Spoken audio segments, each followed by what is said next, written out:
"You're being overdramatic," my husband said with a dismissive laugh as I zipped my suitcase. "You'll cool off in a day or two. Then you'll come crawling back home." I looked at Richard Parker for a long moment, searching for the man I had married 38 years earlier. The man who once held my hand through sleepless nights with newborn babies. The man who promised we would always face life together. Instead, I saw someone who had grown comfortable believing my patience meant weakness, and my kindness meant I would never leave. I didn't argue. I didn't slam the door. I simply picked up my suitcase, walked across the hardwood floor that I had polished for decades, and stepped outside. The late afternoon air felt unusually cool against my face, carrying the scent of freshly cut grass from the neighbor's yard. Behind me, I heard the television turn back on before my car even pulled away. That sound told me everything I needed to know. He wasn't worried. He was entertained. He believed this was just another emotional moment that would fade before breakfast. If only he had known that every mile I drove that afternoon carried me farther from the woman who had spent years apologizing for things that were never her fault. I checked into a modest extended-stay hotel just outside town. The kind with beige walls, quiet hallways, and complimentary coffee that somehow always tasted a little burnt. The room wasn't large, but it was peaceful. For the first time in years, I could hear the hum of the air conditioner without someone criticizing the temperature I had chosen. I placed my suitcase beside the bed, sat on the edge of the mattress, and listened to the silence. It wasn't lonely. It was unfamiliar. There is a difference that only someone who has lived inside constant criticism can understand. People often imagine that a marriage falls apart because of one explosive argument or one unforgettable betrayal. Mine unraveled one ordinary day at a time. It happened through eye rolls that lasted a second too long. Through sarcastic comments disguised as jokes at family dinners.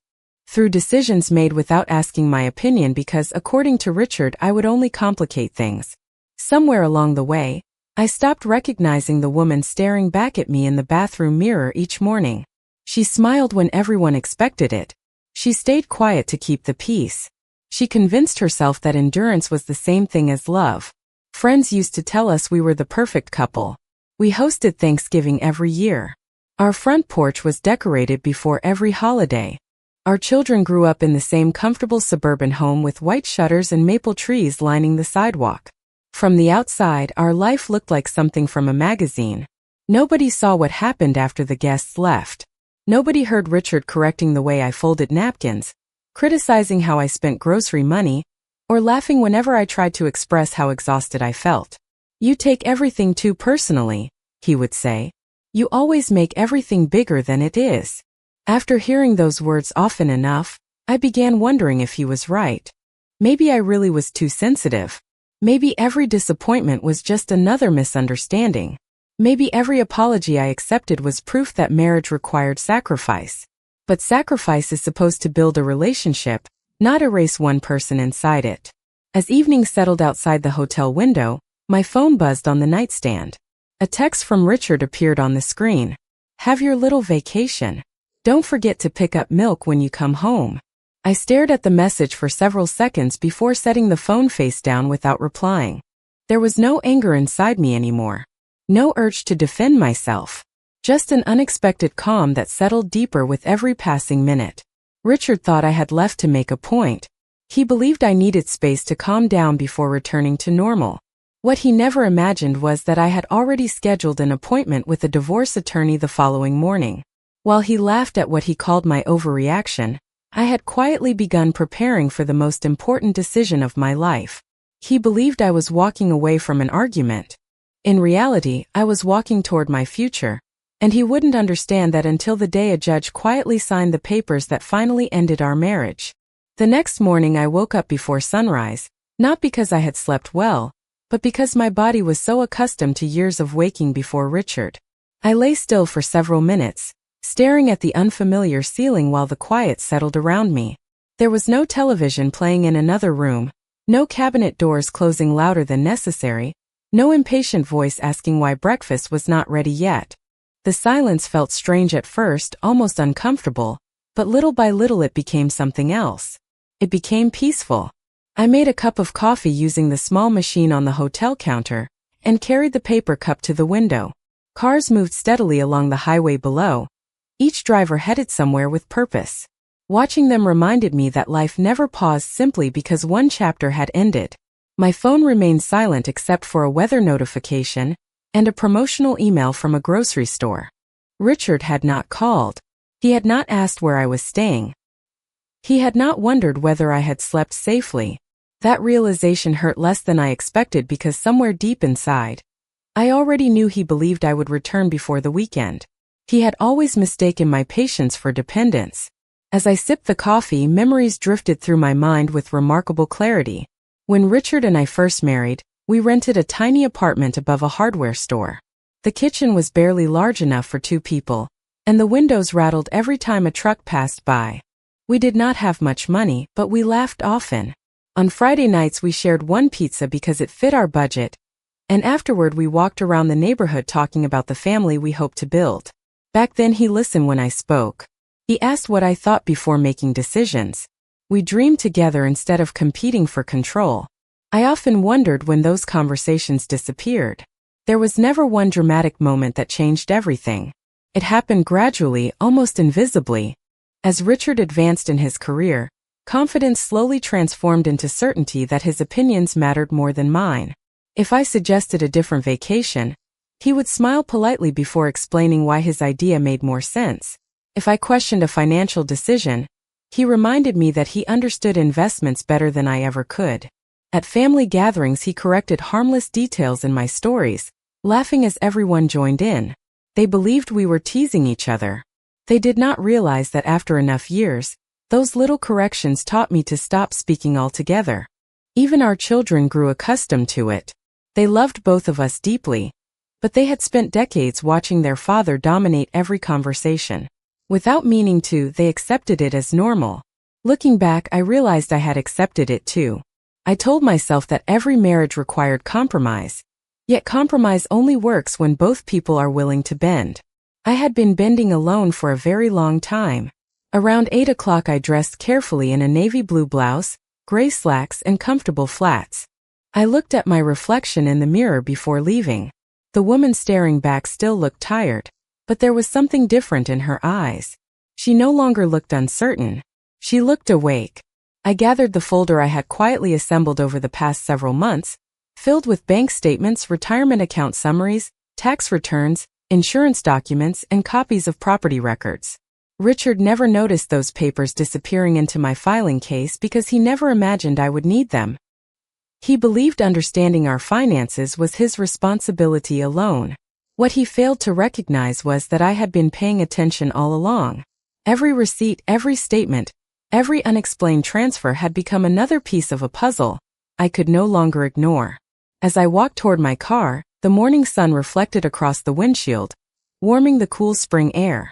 I took a deep breath before starting the engine. The law office was only 25 minutes away, yet the drive felt symbolic, as though every mile carried me farther from the version of myself that constantly sought permission to exist. For the first time in decades, I was not driving somewhere because someone else expected me to. I was driving toward a decision that belonged entirely to me, and with every passing mile, the fear that had followed me for years quietly gave way to determination. The law office occupied the second floor of a quiet brick building overlooking the town square. It was not impressive or intimidating, just calm in a way that immediately slowed my breathing. The receptionist greeted me with a warm smile and asked whether I would like coffee or water while I waited. Such a simple question caught me off guard because nobody had asked what I wanted in a very long time. I chose water and sat beside a large window where spring sunlight stretched across the polished wood floor. Families hurried past outside carrying shopping bags. Office workers crossed the street with paper cups in their hands, and life continued as though nothing extraordinary was happening. Yet for me, everything had already changed. A few minutes later, a woman wearing a navy blazer stepped into the waiting area and introduced herself as Linda Morrison. She shook my hand firmly and invited me into her office. There were no dramatic speeches and no assumptions. She simply listened. For nearly an hour, I explained my marriage one memory at a time. I talked about the early years filled with laughter, the gradual changes that seemed too small to notice, and the growing habit of questioning my own judgment whenever Richard dismissed my concerns. Linda never interrupted. She occasionally wrote a note, then encouraged me to continue. When I finally apologized for talking so much, she smiled gently and said, "You have spent years making room for someone else's voice. Today this room is yours." Those words settled somewhere deep inside me. I opened the folder I had carried into the office and carefully arranged every document across the conference table. Retirement statements, mortgage records, tax returns, insurance policies, investment summaries, and years of financial paperwork covered the polished surface. Linda examined everything with quiet concentration. Every few minutes she asked a simple question about a date, an account, or a signature. I answered as clearly as I could. Then she paused at several transfers between accounts that I did not recognize. She asked whether Richard had ever discussed them with me. I slowly shook my head. He always handled what he called the complicated financial decisions. Whenever I asked for explanations, he would laugh and remind me that numbers were not really my strength. I believed him for far too many years.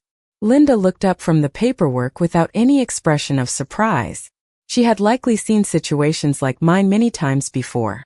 She calmly explained that marriage was supposed to be a partnership, including financial transparency. There was nothing unreasonable about wanting to understand assets that belonged to both spouses. Hearing those words felt strangely liberating because they confirmed something I had been afraid to admit.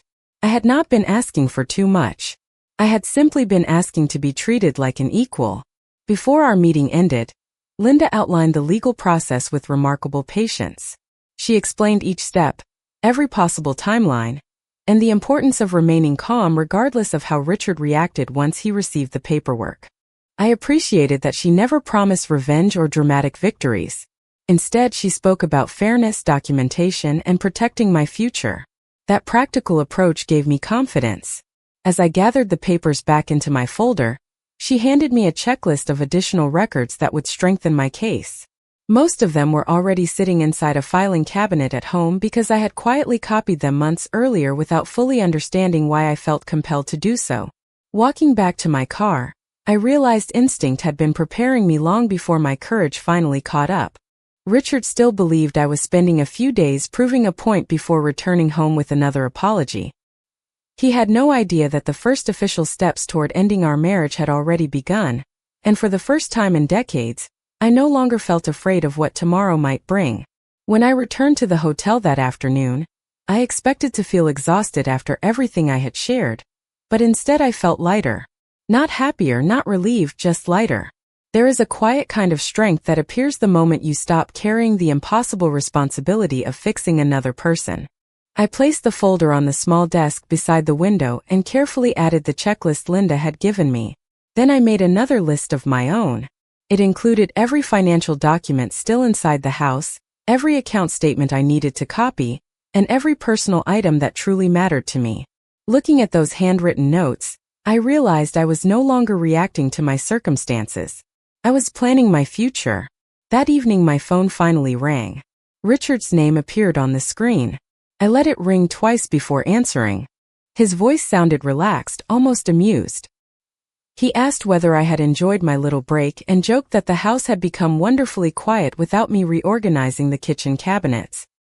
He expected me to laugh the way I always had whenever one of his remarks crossed the line between teasing and disrespect. This time I simply listened. When I did not respond, he sighed and said he hoped I had gotten whatever this was out of my system because he had invited friends over for dinner on Saturday, and it would look strange if I was still gone. He was worried about appearances, not about me. Even after nearly 4 decades together, he could not imagine that my absence represented something permanent. I calmly told him I would not be attending dinner. He chuckled softly and replied that I was still proving his point by being overly emotional. Before ending the call, he said, "I will see you in a couple of days." I quietly answered, "No, Richard, you will not." Then I wished him a pleasant evening and ended the conversation before he could speak again. I sat there for several minutes holding the silent phone in my hands. My heart was beating faster than usual, yet I did not regret a single word. It was the first conversation in years that had not ended with me apologizing simply to restore peace. The following morning I drove back to the house while I knew Richard would be at work. My key still fit the front door, and the familiar scent of polished wood and fresh laundry greeted me as I stepped inside. For a brief moment memories flooded every corner of the home. holiday dinners around the dining table, children's laughter echoing down the hallway, birthday cakes cooling on the kitchen counter. Those memories were real, and I refused to let the painful years erase them. I moved quietly from room to room collecting family photographs, personal journals, my mother's jewelry box, and several file folders from the cabinet in our home office. Inside one drawer I discovered additional investment statements that I had never seen before. They listed accounts under Richard's name alone, even though many deposits had clearly been made during our marriage. I carefully placed copies into my folder without disturbing anything else. I was not searching for revenge. I was searching for clarity. Before leaving, I stood in the living room one last time. Sunlight streamed through the large front windows exactly as it had for years. The furniture remained perfectly arranged, and everything looked almost unchanged. Yet I finally understood that a beautiful house could never compensate for a relationship where one voice slowly disappeared. I locked the front door behind me, carried the box to my car, and drove away without looking back. For the first time since I had packed my suitcase, I no longer wondered whether I had made the right decision. I knew I had. Over the next several days, my routine became surprisingly simple. Every morning I reviewed another section of financial records, answered questions from Linda through email or short phone calls, and slowly built a timeline of our shared assets. What had once seemed like an overwhelming mountain of paperwork gradually became a clear picture. Dates connected with transactions. Statements matched deposits. Retirement contributions, investment accounts, property taxes, insurance policies, and savings records all told the same story. For years I had believed Richard managed everything because he was more experienced. Now I realized that understanding our finances had never been beyond my ability. I had simply trusted someone who preferred that I remain uninformed. Linda called me one afternoon after reviewing the additional documents I had collected from the house. She spoke in her usual calm voice, never rushing, never making dramatic promises. She explained that several investment accounts appeared to contain marital funds, even though they had been titled only in Richard's name. She also noticed transfers that deserved further documentation before any negotiations began. Hearing that information did not make me angry. Instead, it confirmed something I had been sensing for months. Transparency had quietly disappeared from our marriage long before affection did. That evening my daughter, Claire, called after noticing I had not answered several family messages. I had deliberately stayed quiet because I wanted to understand everything before involving our children. Claire sounded concerned but respectful. She asked whether I was safe, whether I needed anything, and whether she could come see me. I invited her to meet me for lunch the following day at a small cafe near the river. When she arrived, she wrapped her arms around me without asking a single question. We ordered soup and sandwiches, and for several minutes we simply talked about ordinary things.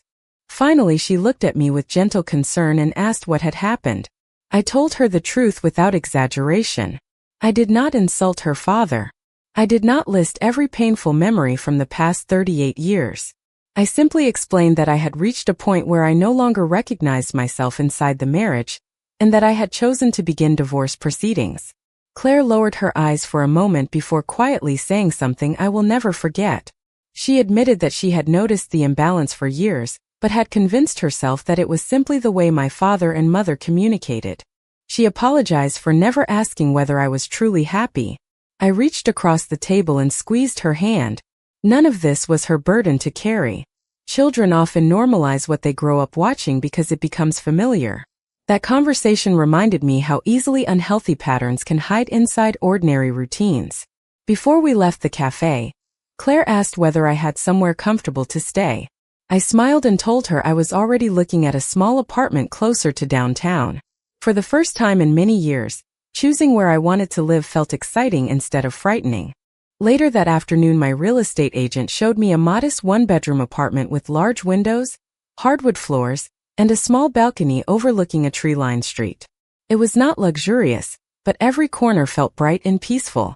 I stood near the window imagining a bookshelf beside the wall, fresh flowers on the kitchen table, and quiet mornings that belonged entirely to me.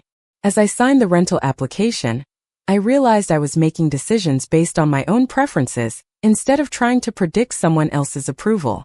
Meanwhile, Richard continued leaving brief voicemail messages that shifted from amused confidence to mild irritation. He still believed this separation would eventually become another story we laughed about. He had no idea that while he waited for me to return, I was carefully building a new life that no longer depended on his permission. A week later, the official divorce petition was delivered to Richard. I was sitting on the balcony of my new apartment with a cup of coffee when my phone began vibrating repeatedly. His name filled the screen again and again, followed by several messages that shifted dramatically in tone. The first demanded an explanation. The second insisted there had been some misunderstanding. The third accused me of allowing someone else to manipulate me. I read every message without responding. For years I had rushed to repair every disagreement before it grew larger. This time I understood that silence was not avoidance. It was discipline.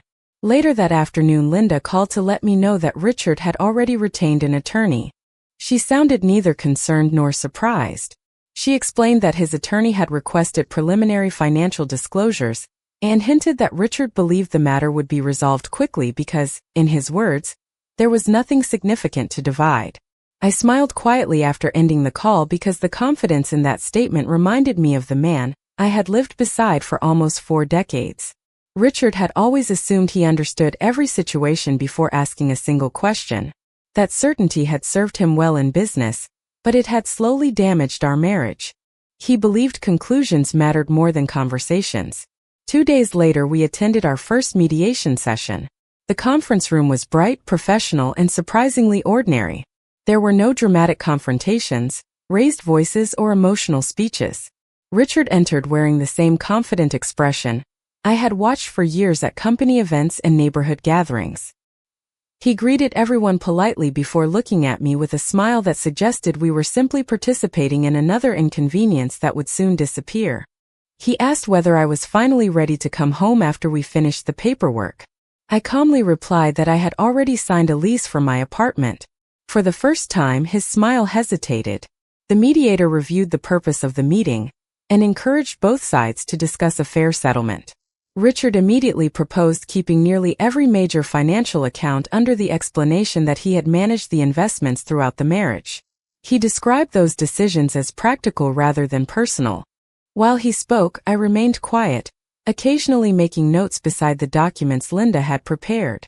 When it was our turn, Linda presented organized records showing years of shared income, retirement contributions, property payments, and investment activity accumulated during the marriage. Nothing was exaggerated. Nothing was emotional. Every page simply reflected facts supported by official documentation.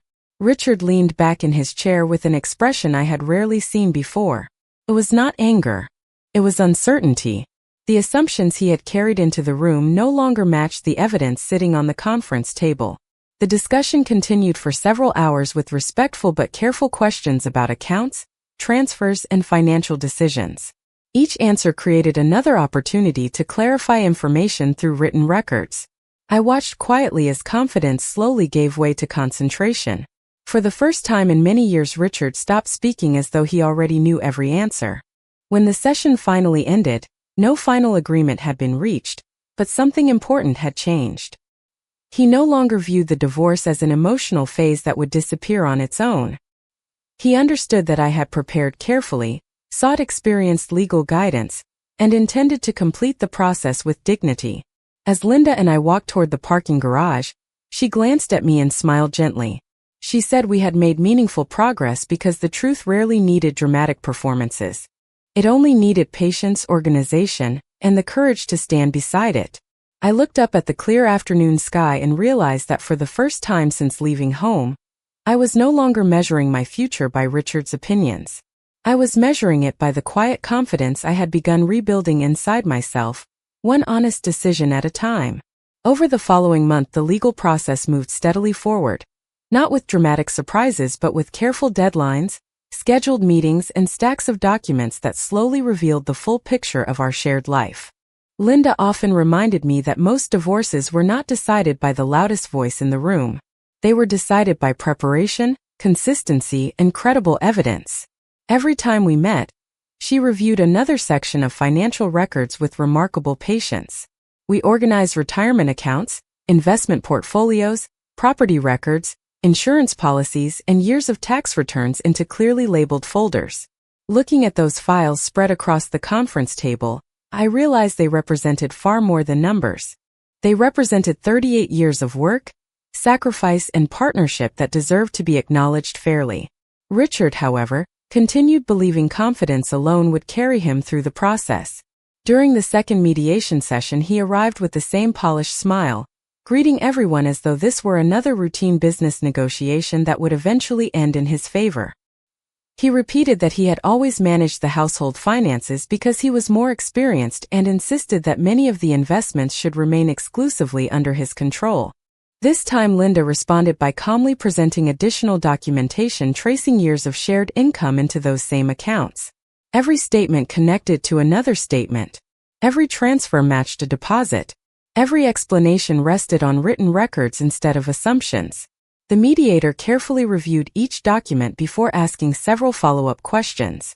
Richard answered politely at first, but I noticed small pauses appearing where certainty had once lived.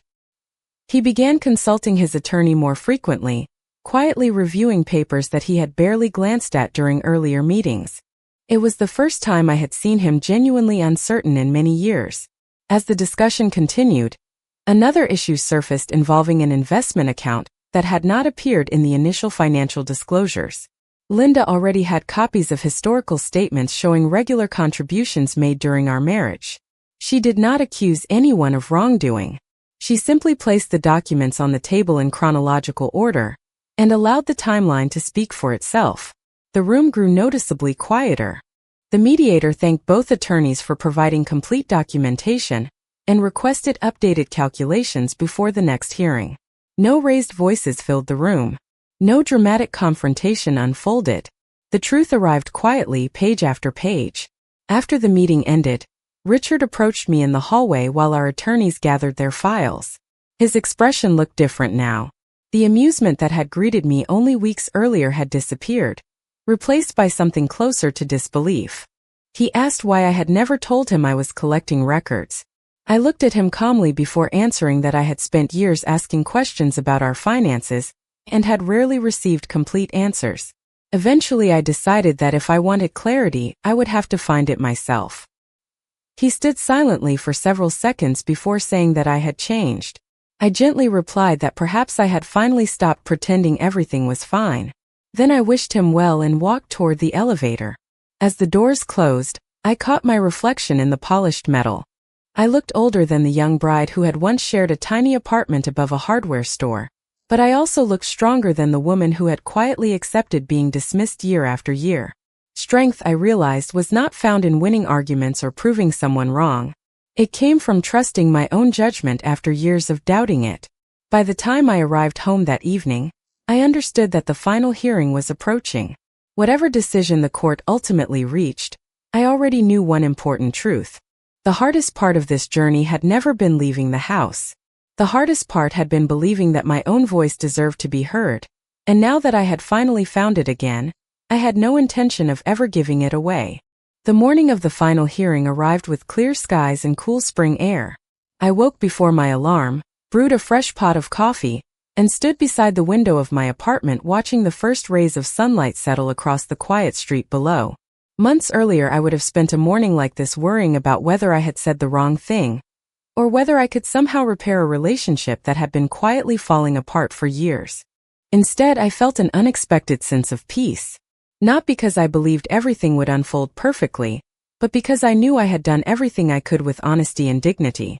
I dressed carefully in a navy blue suit that had been hanging untouched in my closet for several years. It was simple, professional, and comfortable. As I fastened a small pair of pearl earrings that had belonged to my mother, I remembered something she often told me when I was a little girl. She used to say that confidence was not something people gave you. It was something you quietly built every time you chose to respect yourself. Those words stayed with me throughout the drive to the courthouse. Linda was already waiting in the lobby when I arrived. She greeted me with a reassuring smile and reviewed a few final details before we entered the courtroom. Nothing about the room felt dramatic. The walls were plain, the furniture practical, and the atmosphere calm. The people inside were simply doing their jobs, carefully following procedures that existed to ensure fairness. Richard entered a few minutes later with his attorney. He looked composed, but something about his expression had changed since our first mediation session. The certainty that once defined every conversation was no longer there. Instead, he seemed thoughtful, occasionally glancing toward the stack of documents resting in front of Linda. When the hearing began, both attorneys presented their final summaries. Linda spoke clearly and respectfully, walking through the financial records, the documented history of marital assets, and the agreements that had already been reached. Every statement was supported by evidence. Every conclusion followed the facts. Richard's attorney presented his arguments just as professionally, and the judge listened carefully to both sides before asking several thoughtful questions about the financial disclosures and property division. The discussion remained respectful from beginning to end. As I listened, I realized that the courtroom was not a place where emotions determined outcomes. It was a place where preparation, honesty, and documentation carried the greatest weight. After reviewing the final paperwork, the judge announced the decision regarding the division of assets and confirmed the dissolution of our marriage. The words were delivered calmly without drama, yet they marked the official end of 38 years of shared history. For a brief moment, the courtroom became completely quiet. The judge signed the final order, placed the document on the clerk's desk, and moved on to the next matter on the schedule. Life continued with remarkable simplicity. Richard looked toward me as everyone began gathering their files. Months earlier he had laughed when I packed a suitcase. He had been convinced I would return after a few days once my emotions settled. Now there were no jokes, no confident predictions, and no dismissive remarks. He simply nodded once before quietly leaving the courtroom with his attorney. I watched him walk away without resentment. The anger I once carried had disappeared somewhere along the journey. In its place was gratitude that I had finally found the courage to stop measuring my worth through someone else's approval. Linda shook my hand and congratulated me on seeing the process through with patience and integrity. As I stepped outside, the warm sunlight greeted me once again. I took a slow breath, looked up at the clear blue sky, and realized I was not walking away from a failure. I was walking toward a future built on honesty, self-respect, and the quiet confidence that no one could ever convince me to surrender again. The weeks that followed passed more quietly than I ever imagined. There were practical things to do, of course. I updated my mailing address, organized the remaining paperwork, arranged furniture in my apartment, and slowly turned an unfamiliar place into a home. I bought a small dining table that fit perfectly beside the window, filled the bookshelf with novels I had not had time to read in years, and planted bright yellow flowers in containers on the balcony. Every small decision reminded me that I no longer needed anyone else's approval before choosing how I wanted to live. One Saturday morning, Claire stopped by carrying fresh pastries from the bakery we used to visit when she was a little girl. We sat together with coffee, laughing over old family stories that had nothing to do with courtrooms or legal documents. At one point she looked around the apartment and smiled. She said my home felt peaceful in a way she had not seen for a very long time. I thanked her quietly because I knew she was not talking about the furniture or the decorations. She was talking about me. A few days later I unexpectedly ran into Richard at a local grocery store. We both reached the produce section at nearly the same moment. For a brief second we simply looked at one another. He appeared older than I remembered, not because of the passing months, but because certainty no longer rested so comfortably on his shoulders. After a polite greeting, he hesitated before saying that he still believed I had overreacted by leaving when I did.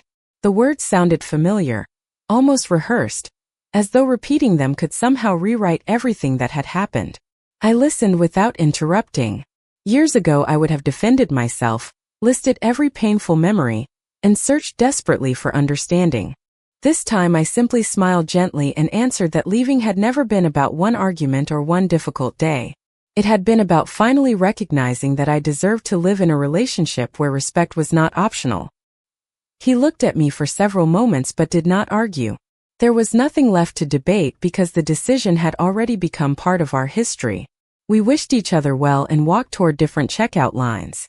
As I loaded groceries into my car, I realized I felt no anger and no satisfaction at proving anyone wrong.